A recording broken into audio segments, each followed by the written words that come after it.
Well, welcome to the Good Talk Podcast. We remind you of the joy of life, the love of God, and the possibilities that lie ahead. Pete and Jordan here with episode 21, Haters Gonna Hate. Hey. I knew. It's so funny. I literally in my head, I was like, oh, I sure wish we could play that Taylor Swift song, which we can't because it's licensed, but We can sing it. you can sing it. I already tried singing on the Lee Bryce week, and it was a disaster. Sad. I'm not a singer, but I can carry a tune. Yeah, you can. You actually can. You were in college course. I was not in college chorus. I was in high school Oh, chorus. high school course. Which is much less That's a big impressive. difference. Yeah, that's not. In my head, I thought you were in college course. I'll be darned. No, I was in a I sorority. think early on, maybe when we were dating, you told me that to try to impress me. Kind of like when you told me that you were juggling and paid your way through college by juggling. Yeah, well, Not as impressive. I am a great juggler. You are. It's a very weird talent that you have, but it is impressive. Anyways, speaking of haters gonna hate, criticism we're talking about criticism, right? Yeah, we're gonna in not constructive criticism. We're just talking about haters, which because everybody has haters. Everybody's just it's part of the culture these days. We're gonna talk about how you deal with that, but in that same vein, we watched the documentary this week with Oprah and Meghan and Harry. it was so good. The Royals. Oprah is the best interviewer ever. Golly. So I had seen part of it before you, and you're like, how was it? And I was like, I don't know. But my biggest takeaway was, oh my gosh, She's Oprah. so good. She's so good. She's masterful. There's a reason, obviously, that she's so incredible That what she's she does. Oprah and owns her own network. Yeah, but I'm sure all of you have seen it. The whole world has heard about it. It was eye-opening, but also, I think everyone kind of watches those things with taking it with a grain of salt a little bit, just like anything. But Because also, there's two sides to the story always. and that was their point too. There's two sides. You kind of hear what the media dishes out, and here is our side. So I have major compassion for anybody who is like slandered or talked bad about in the media. That is horrible. I think we all have a little bit of taste of that, even in social media. Like as sure. minor as that is, I think anyone with a heart would have compassion to know, regardless of what's true, that's hard. Yeah. So I don't know. That was just, what did you think about it?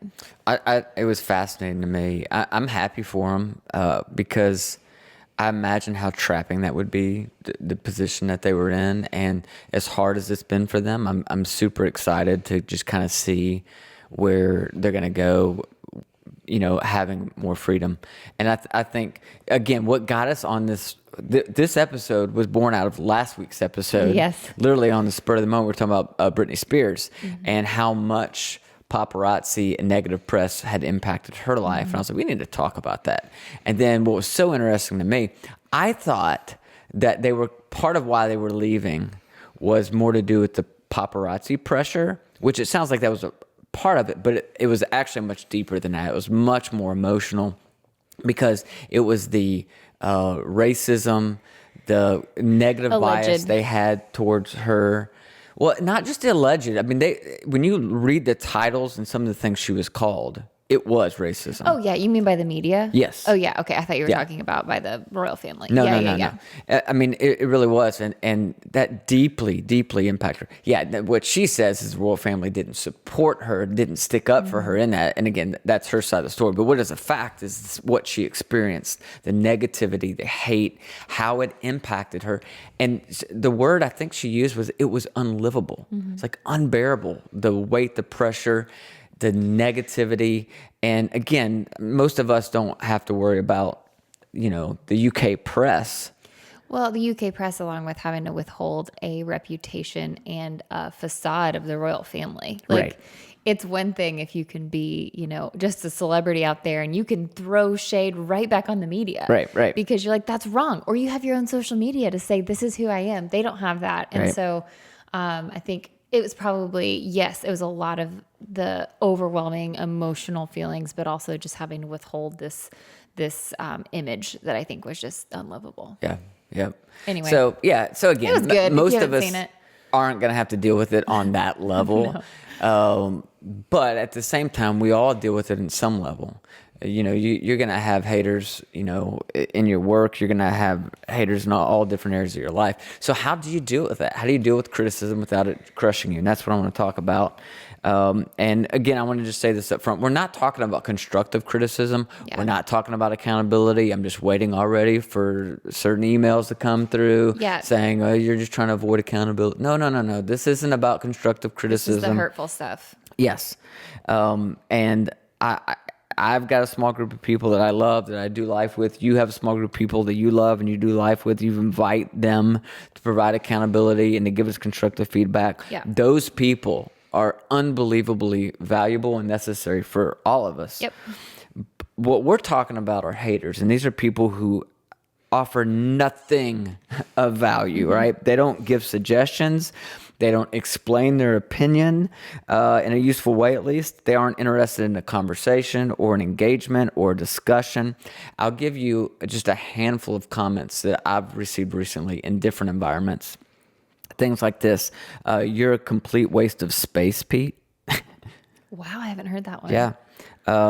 Yeah, this is total crap. That was it. Yeah, this is total crap. Okay, thank you. Thank you. How cute. You're pretending that you have something to say.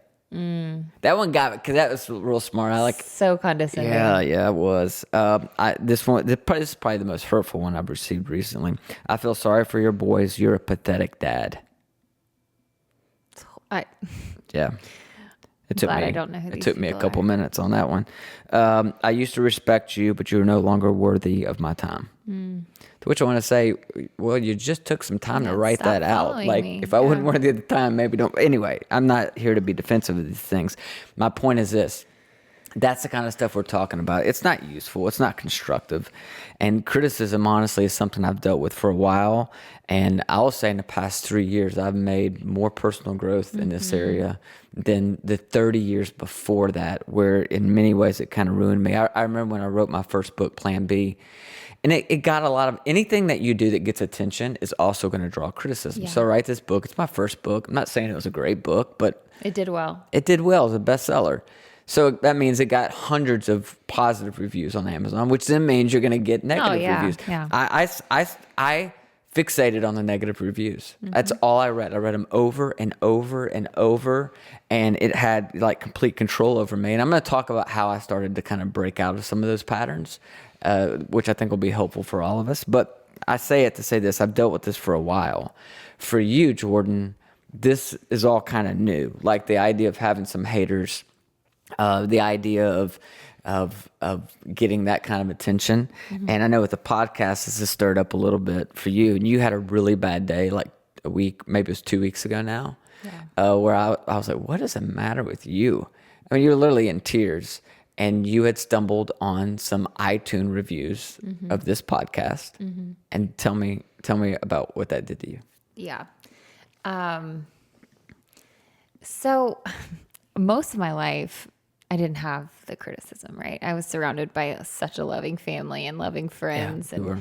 And I just, everything in my life was just fine. Like no one had anything to say, and I'm grateful for that. And I don't take that for granted. But yeah, man, when my life did not start to please everybody, and, I went through a divorce, and then we have a podcast, like you put yourself out there. And if you've done anything, or if your past is not shiny, people love to remind you of that. And they decided to do so, in a public fashion and in an anonymous fashion, through our reviews.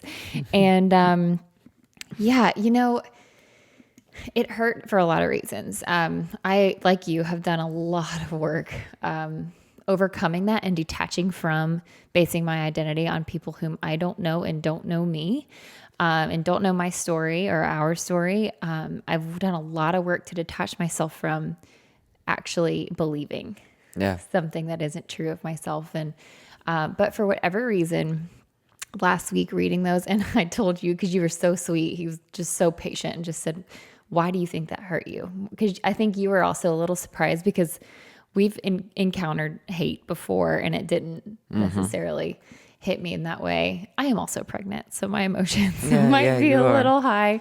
But stop it. He made a roller coaster movement with his hand. Anyways, I don't know. It was because it was untrue. And because it was said in such a way that was so hurtful, it was meant to hurt. And that was what you told me. You said, Jordan, it hurts because it was meant to hurt. And their words were intended to hurt you. And so, of course it's going to hurt. They said horrible things. And you feel like you're a punching bag, and it's, like you said, completely untrue, but there's nothing you can do about it. No, and there's been times where someone would have said something maybe to me on my social media, like in a direct message or something. And again, you don't know. These are people who don't know me or know us. And I still, in that vein, I'm like, you don't know my story. Please don't assume that you know. But in some of my moments, I would like try to defend myself, right? Yeah. And I would I would spend 30 minutes talking with these people. And at the end, I was like, why did I do that? They believe me, or they like me now, but I don't know Sandra from North Dakota. Yep. She's not ever going to have a part in my life. Like, why did I let that? No offense, Sandra. No offense, Sandra We love from South North Dakota.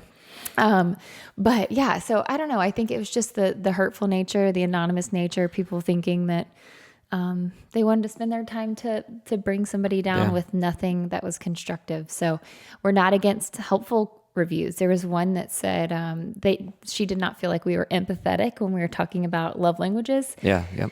And we had kind of giggled at the physical touch thing, like how long hugs or something like that. And we had giggled, and to her, that hurt her feelings because physical touch was her love language, and it's more serious than that. And, that was helpful to say. You can learn. We'd say, we didn't come across empathetic. Yeah. That's a value of ours. So how can we do that better? Right. The whole podcast thing is a new communication, format for us. So we're learning. Yeah. And we're just talking to each other like we would, in our kitchen. Yep. That kind of stuff is helpful to say, okay, that I can register that and say, I can see why that hurt this person or why that bothered them. And here's how I can improve.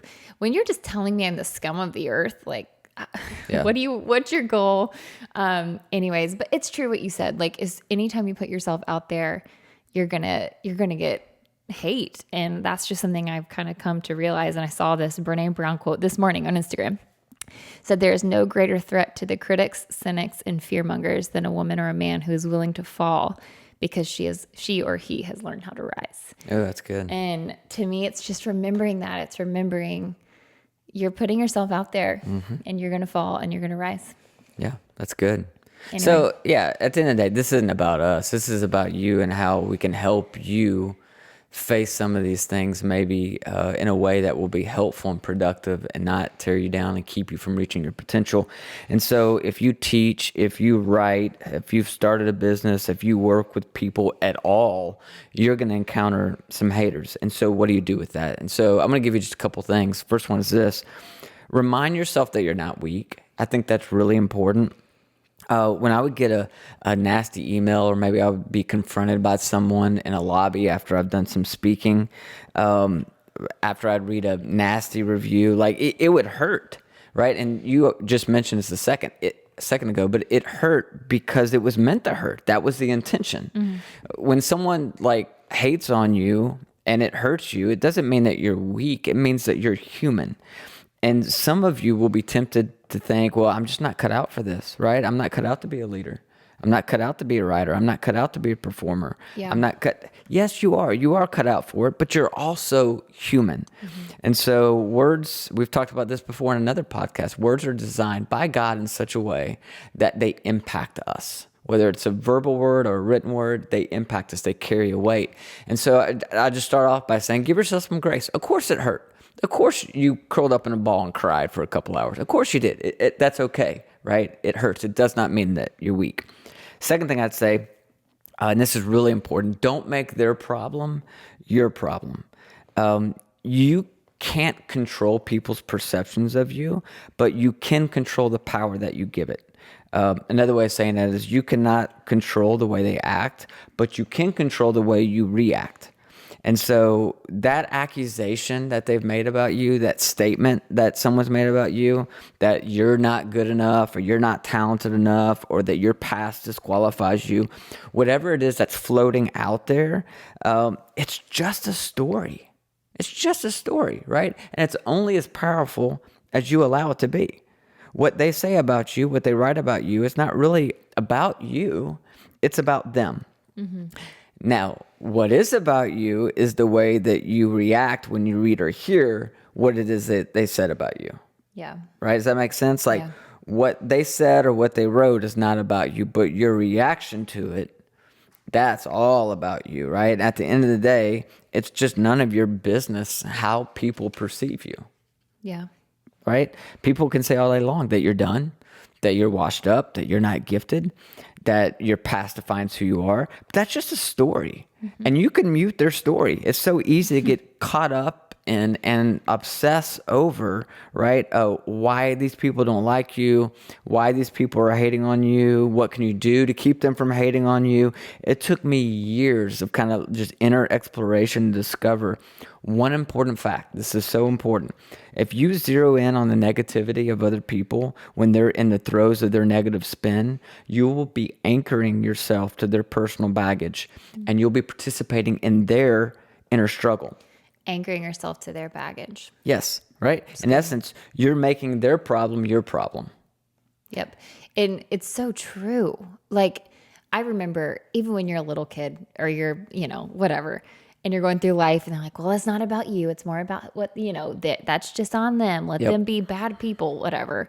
It truly, when you and I have dug in to some of the hurtful things that someone has said, and you hear like they say, well, in my past. When you force them to go a little bit further. Yeah. Then they explain it. And it's their own hurt that has gone unhealed. And it's like, oh, okay. So I'm your punching bag because whatever it is unhealed in your past has not been addressed. Yep. And there is so much truth in that. But yeah, continue. I No, love that. That's it. You just have to remember that most people who are going to be haters towards you in your life, they are a tornado of emotions. Mm-hmm. They are.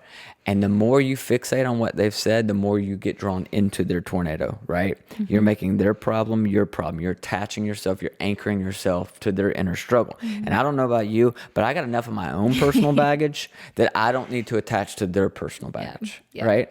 And just to note, it's not your job to try to save them from their personal baggage. They're not asking you to do that. So don't try to jump in there and be a hero with that, which is something I did for years. And I'll explain a little more about that in a minute. But I just think that that's really important. Don't make their problem your problem. It's good.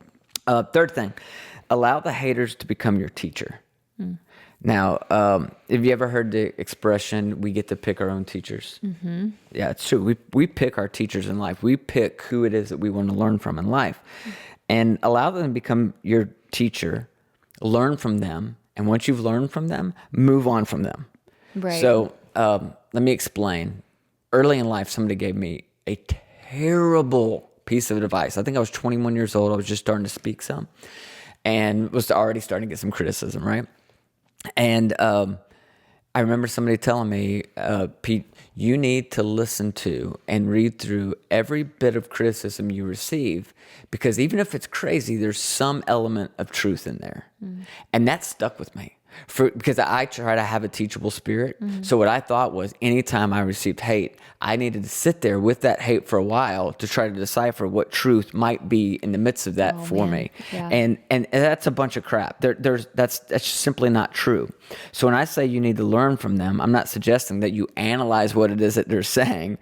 What I am encouraging you to do is analyze how it made you feel. Don't worry about what they said. It's probably complete crap, right? Yeah. Don't analyze what they said, but analyze how what they said made you feel. Mm-hmm. Criticism was so destructive for me up until about 3 years ago because it left me feeling unloved and unworthy. Yeah. And this is what the haters taught me. When I allowed them to become my teacher, I had to start asking, okay, how did that make me feel? Well, it made me feel unworthy and it made me feel unloved. Well, why did it make me feel unworthy and why did it make me feel unloved? Oh, because I was depending on external sources to make me feel loved and worthy. I think criticism becomes disabling when you haven't learned to love yourself. Yeah. Because now if you're a people pleaser, if people aren't pleased with you, then you're not pleased with yourself, right? If people aren't loving you, then you feel like you're unlovable because you haven't learned to love yourself. Mm-hmm. You can't make your primary source of love other people. Yeah. I don't know if I would have ever discovered that if I hadn't allowed haters to also become my teacher and ask, why do they make me feel the way that they do? The temptation for me my entire life, Jordan, was to just abandon myself in order to make other people happy. Yeah. And the pattern for much of my life, just abandon my values, abandon my worth, abandon my passions, abandon my convictions in order to feel loved and accepted by other people. I allowed the haters to become my teacher. And when I did, and I dug into why do they make me feel the way that they do, I learned it really has nothing to do with them. It had to do with the fact that I hadn't learned to love myself. And I was trying to gather my worth and my love externally from other people. Oh my gosh, that's so true. And, you know, I look at the work that you've done in the past few years that I'm aware of, and most of it, if I'm honest, has been detaching your identity from other people's acceptance of you. That's right. And that can feel like it's kind of a one track, but when you think about it, even in this tense of saying you're like the criticism in your life has only a stronghold if you don't have a strong hold of yourself. Right. Yep. So I don't know. That self-love thing, you know, feels like a little flighty sometimes, but it's so true. I mean, watching you go through that and watching us learn to love ourselves again, that has truly been the thing that has switched everything for us, and being able to hear things, and you're not hearing them and throwing them out the window in a flippant manner. Like we said at the beginning of this, like it's not, oh, you don't like us, or you didn't like what we said, bye. We don't, you know, it's not so irreverent to every piece of criticism that comes in, but when it is hate and when it is untrue, that is when you love yourself, you're able to filter through that. Yep, absolutely. Which is why my fourth point, after allowing them to become your teacher, is you have to learn to love yourself. You have to. There's an exercise that someone recently had me do where I had to write out, first of all, the sentence said, please forgive me for blank. So I had to write out, please forgive me for this, right? Something that I had done.